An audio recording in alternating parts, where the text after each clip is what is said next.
Do you want to just start by just introduce yourself to me as a first one? Okay, so my name's Daly. I'm chairman of the charity Yes to Life, which is helping people in Britain to access complementary and alternative medicine, helping them to build what's called an integrative programme, which is allowing the best of all types of medicine to help them to get as well as possible, as quickly as possible. So I was invited here this weekend to talk about integrative cancer care in the UK.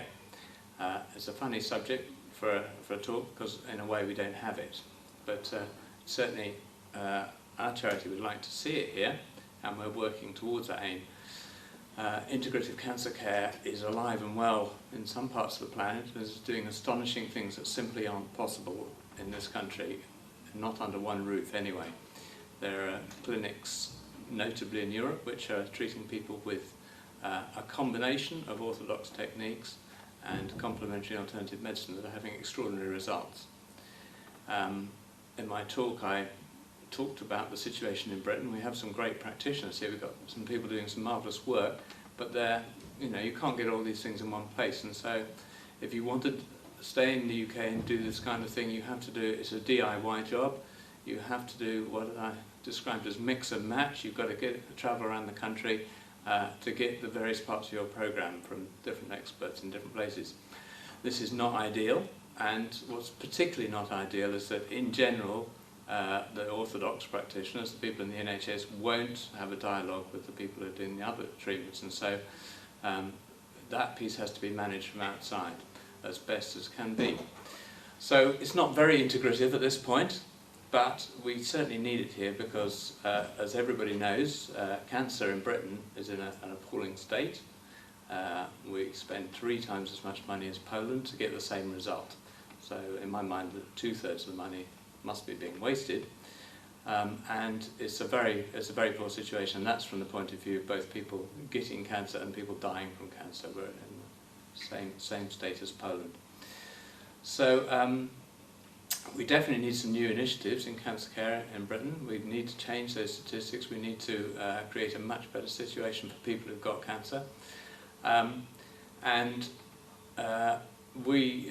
Yes to Life, our view is that all the ingredients are out there to change the statistics quite radically now. We don't have to find out anything new. There's not new discoveries need to be made. Already in other parts of the planet, they're getting much better results than we are. What needs to change is the mindset of the establishment, which is very narrow in this country, where Britain is notably anti-natural. And I'm talking about the establishment, not the public. The public is very notably pro-natural, really, in Britain, and spends a lot of money on natural medicines, on complementary alternative therapies, even though they've got a free NHS.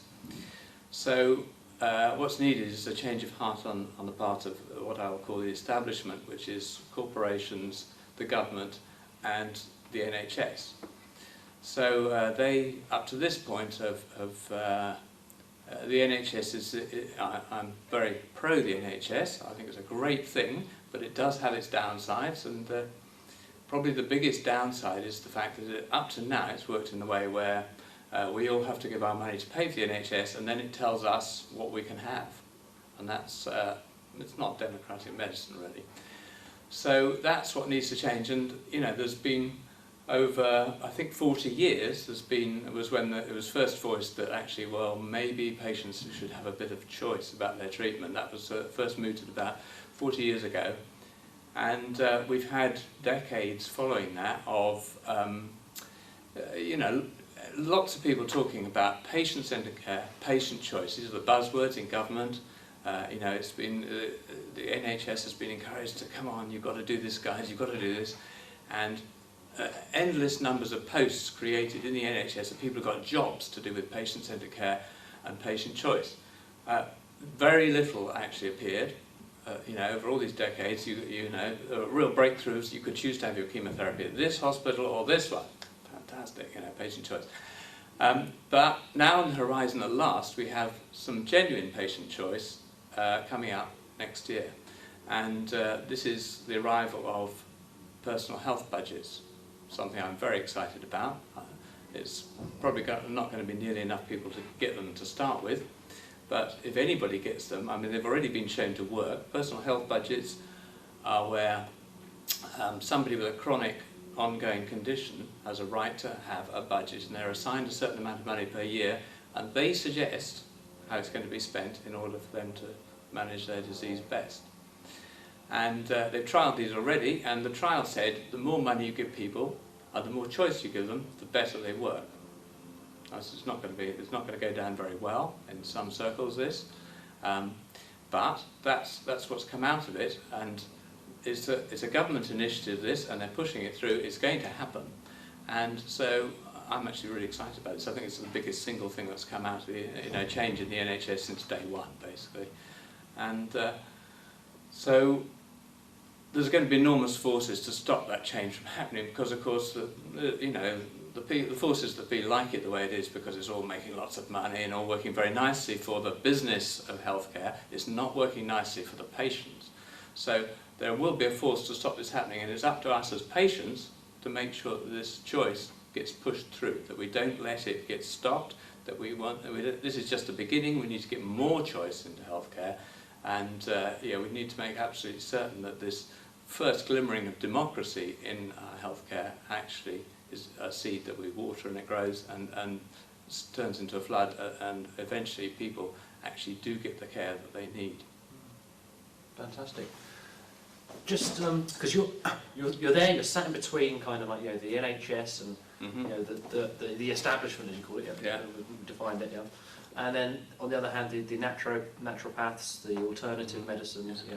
I mean, in your view, is there a forum at the moment, apart from yourselves, like on a level where people are actually talking in government, like a group or anything like that, or is it? No, not that I know of, no. So would that be another sort of? It's been completely fragmented, basically. In this country, natural medicine has been fragmented up until now. There's just the first beginnings now. We were very pleased to be involved last year in the setting up of the British Society for Integrative Oncology, which is a forum for anybody interested in helping cancer patients with anything other than orthodox treatment to come together and to create a kind of unified movement for integrative care. I think this is enormously important. It's got to happen. That's part of the reason it's so weak in this country, is because that has never happened before. There are these enormous resources here, but basically people are all been working separately, independently. They don't know what each other are doing. One person's working, developing the same thing as somebody else is somewhere else, and they're not sharing what they're learning. It's tragic, really, the way it's been, and an awful lot of them have been working under enormous difficulty, because of course they're under the scrutiny of all the health watch type. I don't know what the name of the official body is, but is monitoring what they're doing all the time, and it's a very exclusive club, cancer. It's the most exclusive part of medicine, because it's got an act around it that no other part of medicine has, which is actually restricting what can happen within cancer care. So these people are often working under huge scrutiny, and it's extremely difficult. So would you say that basically the movements have been made? What would be the next step, do you think, for people who are either naturopaths or oncologists or anything like that? What would be the next step for them if they wanted to take action on their own personal level? Is there a... Well, I think first of all, I'm very pleased. I think many more practitioners are coming out of the woodwork now and being prepared to work with people with cancer. There's been enormous fear about going anywhere near it because of the legislation. What's evolving is that actually the truth is about complementary alternative medicine for cancer is that very little of what's on offer does actually work in the way that orthodox medicine works, i.e. trying to kill cancer cells. Most of it's involved in making people well so that they can actually deal with the cancer themselves. And so many more people are prepared to come out now and say, well, okay, we're not treating cancer actually, but that doesn't mean to say we're not helping people. We are prepared to help people. I'm a nutritionist, and I'm making this person as well as they can in order that they can get through this cancer and not get it back again afterwards. So that's very encouraging. More people are taking that kind of independent step. But, as I said before, probably even more important is that people come together and it becomes a unified force moving in this direction with a voice, a media presence, you know, a place where the media will go for opinion on integrative medicine, because it's, you know, it's often the picture that's touted about it as being a load of very, very crystal gazing stuff, and not stuff that's actually really helping people to stay alive, which is the truth. And as I say, all the evidence is there from this type of work in other countries of what extraordinary things can be achieved that we simply can't do in this country. Would you have any experiences that you've had, personal experiences that, you know, particularly resonate with that last statement, sort of thing, where you can say, you know, I've met this group? Oh yeah. You mean in terms of what's possible, you mean? Yeah, exactly. Yeah. The possibilities of, if we took this integrated approach, something, a personal experience. Yeah, I take it just as a single person, that's right. Well, I think I had an example in my talk, which I actually is somebody I know quite well, young lady. She was stage 4 breast cancer. She had metastasized breast cancer, which meant that she had bone tumours in many ribs, all the way down her spine, in her pelvis, and in her liver. And she could barely walk. And, you know, from a UK perspective, this is a terminal patient. This is a patient that they're going to give palliative care to, so it doesn't hurt too much, but they're going to die quite soon. She was lucky enough to be able to pull together the resources to go to Germany, to go to a proper integrative treatment, integrative clinic, and there she had proper integrative treatment, which consisted of low-dose chemotherapy, which far less damaging than normal dosage of chemotherapy, which was the effect of the chemotherapy was brought up to the same level as higher dose chemotherapy by additional treatments at the same time. You know, these are non-toxic treatments applied at the same time. She was also given a huge amount of supportive treatment that enabled her to go through this without her immune system being smashed to bits, and you know, a very broad spectrum treatment. Now, she had 6 visits there over 6 months, and during that period she was able to bring down all her markers to the stage where now she's living a healthy life. She's completely fit, feels completely well. She's able to carry on looking after her son. You know, she had a lot of reasons to live, and so she found a way of getting this treatment, and who knows how long she'll live. I don't know, but at this point she's very well and it's looking very good. So she's not doing nothing, of course. There's no way she can be complacent. She has to have ongoing maintenance treatment, but all the maintenance treatment is entirely health-giving, positive. It's not damaging in any way. So you know, the prospects are good that she's got a good time ahead of her, and that's incredibly valuable to her. Well, that's fantastic, and yeah, that's the sort of thing from a human perspective we all like to hear, sort of thing.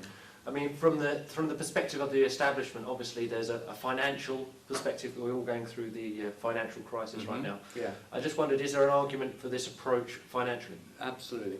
So I think, you know, there's nobody who doesn't acknowledge at the moment that orthodox medicine is heading into a dead end, because the concept that you can isolate the particular type of cancer and then find a particular type of remedy that's going to hit that one cancer is getting ridiculous, because of the number of subdivisions they're finding of every different type of cancer, which all need to be approached in their own way, and all need millions of pounds to do them, and that will result in some incredibly expensive drug that can't be afforded anyway. It's not going to work financially. And clearly the statistics show that it's not even working medically, you know, it's not viable. So the difference between an integrative approach and this orthodox cell-killing approach is that it might include cell killing, because, you know, anybody could be in a crisis situation where they've got too much cancer and it needs to be dealt with now, you know, they're not going to die. But by approaching it through more natural approaches, which are all about health, those things apply to all people pretty much who are ill. There's no downsides to them, so they're applicable to all people. whilst nobody would say they were cheap if they have to pay for them out of their own pocket, which they do, of course, because it's all private medicine, compared with orthodox treatment, it's cheap. It's really cheap. And there are so many strategies that are in use in other countries that are just completely ignored in this country because they're not drugs or radiotherapy. You know, there's a 700-page report I think Cancer Research UK has on mushrooms, you know, and medical mushrooms, and you know it's all positive and it's years old. They've had it for years, but nobody in this country would dream of using mushrooms to boost people's immune system because it's not a drug. So it's that kind of thing that needs to change, you know, because that's a cheap way of making people well. So there seems to be a commercial aspect, which in a sense is out of balance with the health aspect, seems to be what's coming through here. Yeah. I mean, what could you say about, I mean, I don't want to put you on the spot, and you don't say anything you don't want to say, obviously, but what could you say about the financial aspect of, how the industry, if you like, needs to change in a way? I mean, what are the mechanisms that are in place that sort of allow us, in a sense, to kind of create this health system which actually doesn't cognitively make any sense? It's costing us loads of money, it's not being effective. Yeah. Why is that? I mean, what is the... Well, my view of how health is being run in this country is business orientated fundamentally, because the most powerful factor here is business, and business has obviously got lashings of money, as everybody knows, and that money is used to influence the two other powers, the government and medicine. And you know, that's been well shown through some of the recent, like the massive fines paid, you know, by drug companies for criminal acts, basically, of trying to just selling by any means, and you know, quite unethically. And yeah, that has nothing to do with people's health or well-being at all. Basically, obviously the interests of a corporation are not the interests of the individuals.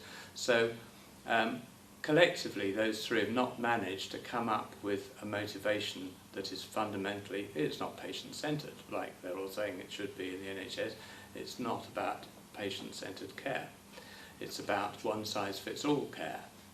So, yeah, patient choice is the thing that can change that. You know, I'm enormously hopeful about where we're going, because we've moved from having these three players in the health field. We've now got four, which is the public, the patients, the customers, the people who are getting it now have a voice. They never had a voice before, and they've got a voice, you know, even without the government giving them personal choice. We've got a voice because we're now able to say we like this, we don't like this, we don't like you because you're saying the wrong things. We have a way of voicing our opinions, and that's led to democracy getting into all sorts of places it's never got to before, basically, through mobile phones, all sorts of things have brought democracy. And, you know, the healthcare has been notably lacking in democracy, but it won't last much longer. It can't, basically, because people are going to say what they want, basically.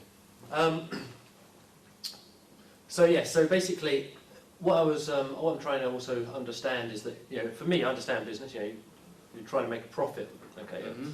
But it seems to me very strange that if you know, if you've got these cheaper alternatives, you know, that you shouldn't be able to make a substantial amount of profit out of those cheaper alternatives. What is it that stops business from sort of embracing the natural way and you know, turning it into that commercial thing that it wants to do, but for the, maybe also for the benefit of people? There isn't anything stopping that in some ways, and plenty of businesses are doing that. There are businesses making natural products, obviously, but obviously the pharmaceuticals that are creating products that are enormously expensive with patents on them that enable them to charge what they like, basically, means that they are making huge amounts of money, and nothing's going to compare with that. If you can't patent it and charge what you like, then you're not going to be able to make that kind of money. So inevitably, they're going to hang on to what they've been doing. It's worked for them very well, so why would they want to change it? So there's not a will in that sector to do anything different, really. So patient choice is the only thing that's going to make the difference. If the patient has the choice, patient choice is going to, the way I see it, it's going to work like this. If somebody has, you know, sciatica, and they know 3 people who used acupuncture to fix their sciatica, what are they going to want to do? they'll say, oh, I'll have acupuncture, thank you very much. And so if they're given a choice, that's what they'll go and do. And so I don't know how far it's going to be allowed to go, this patient choice, but potentially it's an enormously exciting thing. It's the largest sort of trial of what actually works that's got no commercial interest in it whatsoever. If people are actually allowed to choose to go and get the thing that they think is going to make them better, if the results are monitored, you could actually find out what works with no commercial pressure for it to be one thing or another at all, which of course it's the commercial pressure that distorts the truth all the time. Fantastic. Is there anything else that you think we've kind of missed that you'd like to go over? I mean, obviously you know a little bit more than... I don't know, that's fine. I mean, because I think what's quite good for me is to try and capture, because not necessarily inside the profession, but a little bit more removed, and sort of like to capture that kind of, because obviously when you mentioned there about the painting thing, I thought that's something that's actually quite key in all this, really, isn't it? Oh yeah, it is. Yeah, it's very key. Because ownership of a drug and things like that, and everything like that is a very different model to, ownership of a set of skills by a human being to, diagnose to. Yeah. So yeah, I think we covered pretty much the. Yeah, I think it's okay. I don't feel I've necessarily got tons more to say about it. So yeah, that's it. Yeah, I mean, it's just nice to sort of touch on that. Because then that leads. Because the reason is we actually do have a number of other avenues where that leads off into something else. You know what I mean? And if people are interested in that, they can spawn off. I mean, do you want to just sort of say just to finish off, just a quick thing about your website and if people want to contact you? Yeah. And, Okay, so Yes to Life is there to directly support people with cancer in taking an integrative approach, and so we're there to help them to get some decent information quickly, which is a very difficult thing to do, and we're there to help them financially if they need it, and we're there to give them moral support for what they're trying to do. So we think we've got quite a lot to offer people. We've got a helpline, we've got a website with a lot of resources on it. Our website is yestolife.org.uk, and I'd be very pleased if anybody go and have a look. And if people want to get in touch with us, we have a helpline there on the which is on the website, or you can send a message straight to us from the website. So we'd love to hear from people. The other part of what we do is our education program. We're out there, obviously, in Britain, the situation is so bad that people have very little idea that there are any choices in cancer care, and so we're there to actually get out there and actually highlight the fact that there's loads of choices, and anybody's got cancer who's not looking at them is missing something massive. So that's the other half of what we do, basically. Great stuff. All right, well, look, thanks a lot.